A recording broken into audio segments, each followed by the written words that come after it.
Everybody on the top got the same sound. Everything I'm about to drop, make a name now. Yeah, y'all don't really know, y'all don't really know. Hello traders, എല്ലാവർക്കും നമ്മുടെ പുതിയൊരു വീഡിയോയിലേക്ക് സ്വാഗതം. ബിറ്റ്കോയിനിൽ കഴിഞ്ഞ 9 ആഴ്ചകളായിട്ട് continuous ആയിട്ടുള്ള red candles ആയിരുന്നു form ആയിക്കൊണ്ടിരുന്നത്. And 10ാമത്തെ ആഴ്ച ഒരു ഗ്രീൻ ക്യാൻഡിൽ ഇവിടെ ഫോം ആവാനായിട്ട് തുടങ്ങിയിട്ടുണ്ട്. പലരും വളരെ പ്രതീക്ഷകളോടെയാണ് ഇപ്പോൾ മാർക്കറ്റിലേക്ക് വന്നുകൊണ്ടിരിക്കുന്നത്. ഒരു ഗ്രീൻ ക്യാൻഡിൽ കണ്ടതുകൊണ്ട് തന്നെ അതിന് ഒരു ബുള്ളിഷ് ആയിട്ടുള്ളൊരു മൂവ്മെൻറ്റിലേക്ക് ബിറ്റ്കോയിൻ കടക്കാനായിട്ട് പോകുന്നു എന്ന് വിചാരിച്ചിരിക്കുന്ന പല ആളുകളുണ്ട്.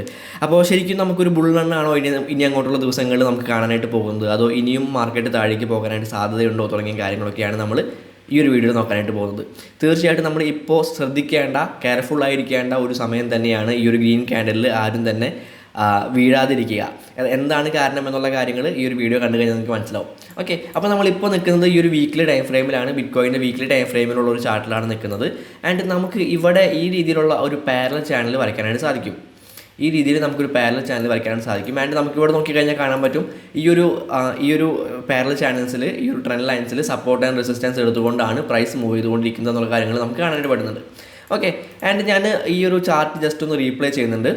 ഇവിടെ വരെ ഞാൻ റീപ്ലേ ചെയ്യുന്നുണ്ട്. അതായത് ആ റെഡ് ക്യാൻഡിൽസ് ഫോം ആവാനായിട്ട് തുടങ്ങിയ ആ ആഴ്ചയ്ക്ക് തൊട്ട് മുൻപുള്ള ആഴ്ച വരെ ഞാൻ കാര്യങ്ങൾ പറഞ്ഞുതരാം. അതായത് ഈ രീതിയിലാണ് പ്രൈസ് പോയിട്ടുള്ളത്. ഈ ഒരു ട്രെൻഡ് ലൈനിൽ റെസിസ്റ്റൻസ് എടുക്കുന്നു, ദെൻ ഈ ഒരു ട്രെൻഡ് ലൈനിൽ സപ്പോർട്ട് എടുക്കുന്നു, ദെൻ ഇതിൻ്റെ ഈ ഒരു മിഡിൽ ലൈനിൽ ഒരു പ്രൈസ് റിജക്ഷൻ നമുക്കിവിടെ കാണാനായിട്ട് പറ്റും. ഈ ഒരു ഏരിയയിൽ ഒരു പ്രൈസ് റിജക്ഷൻ കിട്ടിയിട്ടുണ്ട്.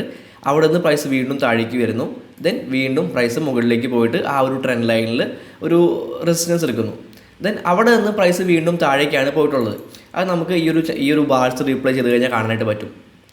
അവിടെ നിന്ന് പ്രൈസ് വീണ്ടും താഴേക്കാണ് പോയിട്ടുള്ളത്. അതായത് നമ്മൾ നേരത്തെ പറഞ്ഞ കണ്ടിന്യൂസ് ആയിട്ടുള്ള 9 വീക്ക്ലി റെഡ് ക്യാൻഡിൽസ് നമുക്കിവിടെ കാണാനായിട്ട് സാധിക്കുന്നുണ്ട്. അതിനുശേഷം പ്രൈസ് ഇപ്പോൾ വീണ്ടും ഈ രീതിയിലുള്ള ഒരു ഗ്രീൻ ക്യാൻഡിൽ ഇവിടെ ഫോം ചെയ്തിട്ടുണ്ട്. അപ്പോൾ നമുക്കിവിടെ കാണാൻ പറ്റുന്ന ഒരു കാര്യം എന്ന് പറയുന്നത്, ഇവിടെ സംഭവിച്ചിട്ടുള്ള അതേ പാറ്റേൺ തന്നെയാണ് ഇവിടെയും സംഭവിച്ചുകൊണ്ടിരിക്കുന്നത്. അതായത് പ്രൈസ് ഈ ഒരു ട്രെൻഡ് ലൈനിൽ റെസിസ്റ്റൻസ് എടുത്തുകൊണ്ട് താഴേക്ക് വരുന്നു, ഈ ഒരു ഏരിയയിൽ ഒരു സപ്പോർട്ട് എടുക്കുന്നു, ദെൻ ഈ ഒരു മിഡിൽ ലൈനിലേക്ക്, അതായത് ഈ ഒരു ബ്ലൂ ലൈനിലേക്ക് വീണ്ടും ഒരു റെസിസ്റ്റൻസ് എടുക്കുന്ന രീതിയിൽ പ്രൈസ് കയറി വരുന്നുണ്ട്. സോ നമുക്ക് ഈ ഒരു ലൈൻസ്, നമ്മൾ ഇവിടെ വരച്ചിട്ടുള്ള ഈ ഒരു ലൈൻ നമ്മൾ താഴേക്ക് ഇറക്കി വെക്കുകയാണ് എന്നുണ്ടെങ്കിൽ നമുക്ക് അതേ കാര്യങ്ങൾ തന്നെ ഇവിടെയും കാണാനായിട്ട് സാധിക്കുന്നുണ്ട്. പ്രൈസ് താഴേക്ക് വരുന്നു, സപ്പോർട്ട് എടുക്കുന്നു, മിഡിൽ ലൈനിലേക്ക് പോകുന്നു. സോ നമുക്ക് ഇനി പ്രതീക്ഷിക്കാവുന്ന ഒരു കാര്യം എന്ന് പറയുന്നത്, പ്രൈസ് വീണ്ടും താഴേക്ക് വന്ന് ദെൻ വീണ്ടും ഈ ഒരു ട്രെൻഡ് ലൈനിലേക്ക് ഒരു റെസിസ്റ്റൻസ് എടുക്കാനായിട്ട് പോകുന്ന രീതിയിലുള്ള ഒരു മൂവ്മെൻറ്റ് നമുക്ക് പ്രതീക്ഷിക്കാവുന്നതാണ്. ദെൻ അങ്ങനെ സംഭവിക്കുകയാണ് എന്നുണ്ടെങ്കിൽ വീണ്ടും പ്രൈസ് ഇതുപോലെ തന്നെ താഴേക്ക് വരാനായിട്ടുള്ള സാധ്യതകളുണ്ട്. ഓക്കെ, അപ്പോൾ ഈ പാറ്റേൺ റിപ്പീറ്റ് ചെയ്യുകയാണ് എന്നുണ്ടെങ്കിൽ, കൃത്യമായിട്ടുള്ള ഇതേ ട്രെൻഡിൽ തന്നെയാണ് ബിറ്റ്കോയിൻ പോകുന്നത് എന്നുണ്ടെങ്കിൽ ഇതായിരിക്കും ഇവിടെ സംഭവിക്കാനായിട്ട് പോകുന്നത്. ഇനി ഇത് സംഭവിക്കാനായിട്ട് ചാൻസ് ഉണ്ടെന്ന് നമുക്ക് പറയാൻ സാധിക്കുന്ന മറ്റു ചില കാരണങ്ങൾ കൂടി പറയാം. അതായത് ഇപ്പോൾ പ്രൈസ് നിൽക്കുന്ന ഈ ഒരു ഏരിയ എന്ന് പറഞ്ഞു കഴിഞ്ഞിട്ടുണ്ടെങ്കിൽ വളരെ സ്ട്രോങ് ആയിട്ടുള്ള, നമ്മൾ പല വീഡിയോകളിലും വളരെ സ്ട്രോങ് ആയിട്ടുള്ള സപ്പോർട്ട് ഏരിയ ആണ് എന്ന് പറഞ്ഞിട്ടുള്ള ആ ഒരു ഏരിയ ആണ്. ഓക്കെ, അപ്പോൾ ആ ഒരു ഏരിയയിലേക്കാണ് പ്രൈസ് ഒരു റീടെസ്റ്റ് നടത്തിയിട്ടുള്ളത്. അവിടെ ഒരു ബ്രേക്ക് ഔട്ട് കിട്ടി, ദെൻ അവിടേക്കാണ് പ്രൈസ് ഒരു റീടെസ്റ്റ് നടത്തിയിട്ടുള്ളത്. ദെൻ പ്രൈസ് വീണ്ടും കുറച്ച് താഴേക്ക് വരാനായിട്ട് സാധ്യതയുണ്ട് എന്ന് നമുക്കിവിടെ പറയാനായിട്ട് സാധിക്കും. ആൻഡ് ഇവിടം മുതൽ ഇവിടം വരെയുള്ള ഒരു ലെങ്ത്ത് നോക്കുകയാണ് എന്നുണ്ടെങ്കിൽ നമുക്ക് ആ ലെങ്ത്ത് തന്നെ താഴേക്ക് നമുക്ക് ജസ്റ്റ് നോക്കാം, എവിടം വരെ പോകും എന്നുള്ള കാര്യങ്ങൾ നമുക്ക് നോക്കാം. അതായത് ഈ ഒരു ലെങ്ത്തിൽ തന്നെ പ്രൈസ് വീണ്ടും താഴേക്ക് പോവുകയാണ് എന്നുണ്ടെങ്കിൽ നമുക്ക് ഏകദേശം ഈ ഒരു 20K എന്ന് പറയുന്ന ഈ ഒരു ഏരിയ വരെ പ്രൈസ് ഇറങ്ങി വരാനായിട്ട് സാധ്യതയുണ്ട്. ഓക്കെ, ആ 20K എന്ന് പറഞ്ഞു കഴിഞ്ഞിട്ടുണ്ടെങ്കിൽ നമ്മുടെ 2018 ആ ഒരു ഓൾ ടൈം ഹൈ പ്രൈസിൻ്റെ ആ ഒരു ഏരിയ ആണ്. നമ്മൾ മുൻപുള്ള എല്ലാ വീഡിയോകളിലും ആ ഒരു ഏരിയയിലേക്ക് തന്നെ പ്രൈസ് ഇറങ്ങി വരുമെന്നാണ് പറഞ്ഞിട്ടുണ്ടായിരുന്നത്. ആ ഒരു ഏരിയയിലേക്ക് തന്നെ പ്രൈസ് ഇറങ്ങി വരുമെന്ന് നമുക്ക് പ്രതീക്ഷിക്കാവുന്ന കാര്യങ്ങളൊക്കെയാണ് മാർക്കറ്റിൽ ഇപ്പോൾ സംഭവിച്ചുകൊണ്ടിരിക്കുന്നത്. ഓക്കെ, അപ്പോൾ വീക്ക്ലി ടൈം ഫ്രെയിമിൽ ഈ രീതിയിലാണ് കാര്യങ്ങൾ സംഭവിക്കുന്നത്. സോ നമുക്ക് 20K വരെയുള്ള ഒരു മൂവ്മെൻറ്റും പ്രതീക്ഷിക്കാം. അതോടൊപ്പം തന്നെ ഈ ഒരു ട്രെൻഡ് ലൈനിൽ റെസിസ്റ്റൻസ് എടുക്കുകയാണ് എന്നുണ്ടെങ്കിൽ ഒരു 35-36K വരെയുള്ള ഒരു മൂവ്മെൻറ്റും ബിറ്റ്കോയിനിൽ നമുക്ക് പ്രതീക്ഷിക്കാവുന്നതാണ്. ഈ രീതിയിൽ ഒരു 35-36K വരെയുള്ള ഒരു മൂവ്മെൻറ്റും പ്രതീക്ഷിക്കാവുന്നതാണ്. ഓക്കെ, ഏകദേശം ഏത് രീതിയിലായിരിക്കും അവിടെ ക്യാൻഡിൽസ് ഫോം ചെയ്യുക എന്ന് ചോദിച്ചു കഴിഞ്ഞിട്ടുണ്ടെങ്കിൽ നമുക്ക് ഇവിടെ മുതലുള്ള ഈ ക്യാൻഡിൽസ് നമുക്ക് എടുക്കാം. ഏകദേശം ഈ രീതിയിലായിരിക്കും ഇവിടെ ക്യാൻഡിൽസ് ഫോം ചെയ്യാനായിട്ട് പോകുന്നത്. ഈ രീതിയിലായിരിക്കും നമുക്ക് ബിറ്റ്കോയിനിൽ ഒരു മൂവ്മെൻറ്റ് ഇനി അങ്ങോട്ടുള്ള ദിവസങ്ങൾ കാണാനായിട്ട് സാധ്യതയുള്ളത്. ഓക്കെ, അപ്പോൾ വീക്ക്ലി ടൈം ഫ്രെയിമിൽ നമുക്ക് ഈ രീതിയിലാണ് കാര്യങ്ങൾ മനസ്സിലാക്കാനായിട്ട് സാധിക്കുന്നത്.